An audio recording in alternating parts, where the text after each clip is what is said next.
સાંભળો ને લાવ, હા માર ભાઈ કાલ આપણા ઘરે આવવાનો છે. ના પાડી દીજે લુખાડે કેમ લુખો કહો છો મારા ભાઈને? ઉસીના લેવા આવતો હશે પાછો. કાંઈ ઉસીને લેવા નથી આવવાનો, તો શું લેવા આવવાનો? નવી સ્કીમ લઈને આવવાનો છે મારા ભાઈ. મારા બાપ હદથી મારા બૂટ મારશે. શેના બૂચ મારશે? કાંઈ બૂચ નથી મારવા આવતો. ઈ પેલા આવ્યો તો બૂચ મારીને વયો ગયો. શેને બૂચ માર્યું? આ શું સ્કીમ લાવે? એ તો હવે કાંઈક નવી સ્કીમ નીકળી હશે, એ લઈને આવે છે. ઈ પેલા એક સ્કીમ કઈક લઈને આવ્યો તો.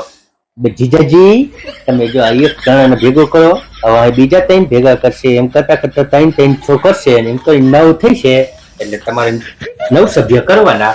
9 સભ્ય કરશો એટલે પછી તમને મર્સિડીઝ મળશે, આવું મળશે, આવું કે જે ગાડી ઘરમાં હતી ને અલ્ટો ઈ વહી ગઈ.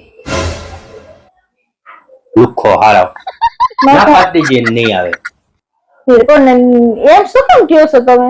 અને તી પેલા મારું બૂચ મારી દીધું તું. શેનું બૂચ માર્યું તું? કાંઈ બૂચ આ નહોતું. સ્કીમ સમજાવી તો પણ એને એવું થાય કે છે કાંઈક મારા જજાજીનું ભલું થાતું હોય તો નવી સ્કીમ લઈને જાઓ. મારું 50,000 નું બૂચ મારી દીધું તું ગયા વખતે. ના પાડી દેજે નો આવે. પછી બૂચ મારીને ઈ તો જલસા કરે. ગામની ગાયરું મારે ખાવી પડે. સમજા ભેગા કર્યા હોય એના.